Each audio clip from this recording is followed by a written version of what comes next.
Guilty, sentence him to 15 years Florida State prison, and that'll run consecutive to count one, for a total of 24 years.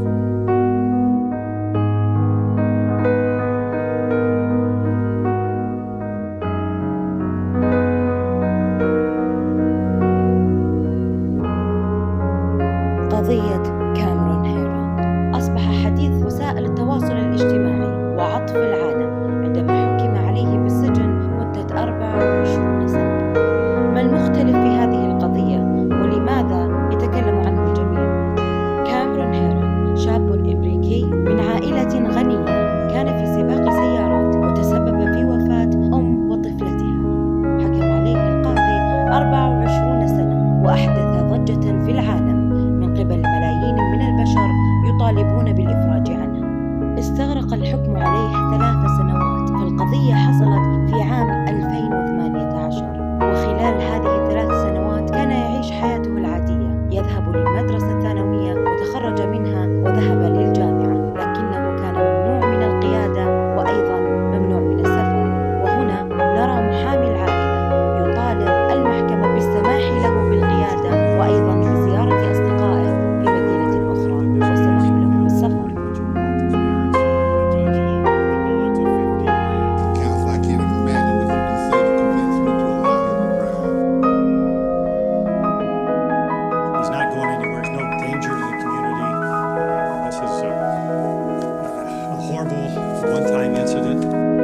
وقد سمح له القاضي بالسفر لمدينة واحدة لزيارة أصدقائه.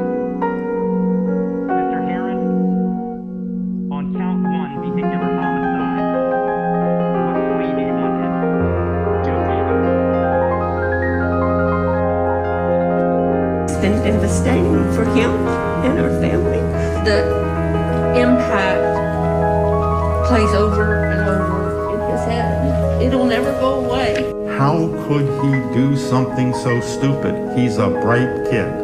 It is because the stop and think part of the brain, the frontal lobe, where we stop and think about our action, is not developed. We also have a perspective on this. So I don't want to seem that I don't feel for the Heirn family. I do. But their perspective on what they've lost can't compare to 2 sweet souls that were crossing the street coming home from a party. This was a crash, not an accident. Please be aware of that. It is critical for you to understand that you've created everlasting pain and depths of sorrow. I can't get the thought out of my head of the entitled monster who killed him.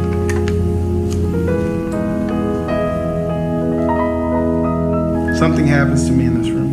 I remember seeing a chaplain walk out, and I knew she was dead.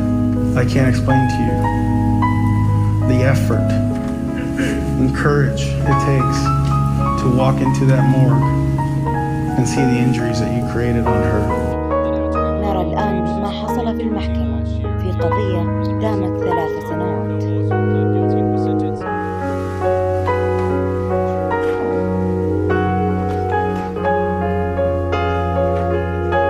Good evening, everyone. Is the state ready, Mercy? Is the defendant ready, Mercy? That's right. It took me a little bit longer than anticipated, but there was a lot of information to consider. Just start by saying that as multiple people have observed, this is a particularly difficult case because there's really nothing that the court can do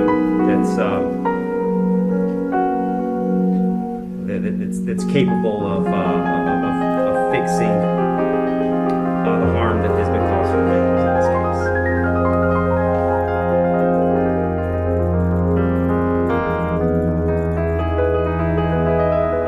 And in this case, there wasn't any evidence, and nor does the court believe that there was any specific intent to do harm.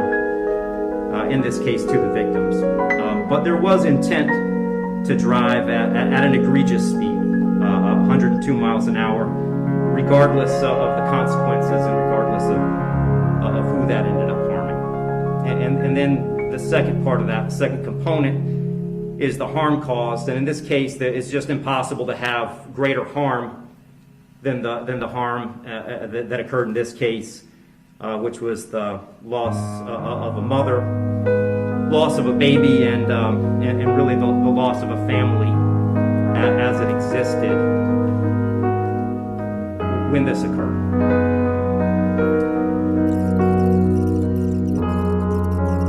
And the court doesn't find that either the minimum or the maximum is appropriate in this case. I've said it several times, the serious nature of the offense, the egregious nature of the conduct, and mostly the harm that's been caused prevent me from putting this as a bottom of the guidelines minimum case. But the departure bases argued by the defendant did provide some reason not to put it at the top of the maximum. And specifically, the court did take into account that the defendant's 18, certainly responsible for his actions, and he's being held accountable for his actions. But the age of 18, the court finds is a mitigating factor, and shouldn't put this at a maximum. Also, the complete lack of prior criminal history is something that the court considered as preventing this from being at the top. So, having said all that, the court is going really toward the middle between the minimum under the guidelines and the maximum punishment permitted under Florida state law. So on count one, vehicular homicide, the court's going to adjudicate the defendant guilty, sentence him to 9 years in Florida state prison. On count two, same charge, the court will adjudicate the defendant guilty, sentence him to 15 years Florida state prison, and that'll run consecutive to count one, for a total of 24 years Florida state prison. Count three is a misdemeanor, unlawful racing on a highway, so the court will adjudicate the defendant guilty, sentence him to time served. Give credit for time served, I believe 2 days. The court will impose mandatory court costs. Mr. Heron, you have given up the right to appeal the determination of your guilt or innocence. You do have 30 days to appeal the sentence of the court. And I'll direct the bailiffs to take Mr. Heron into custody.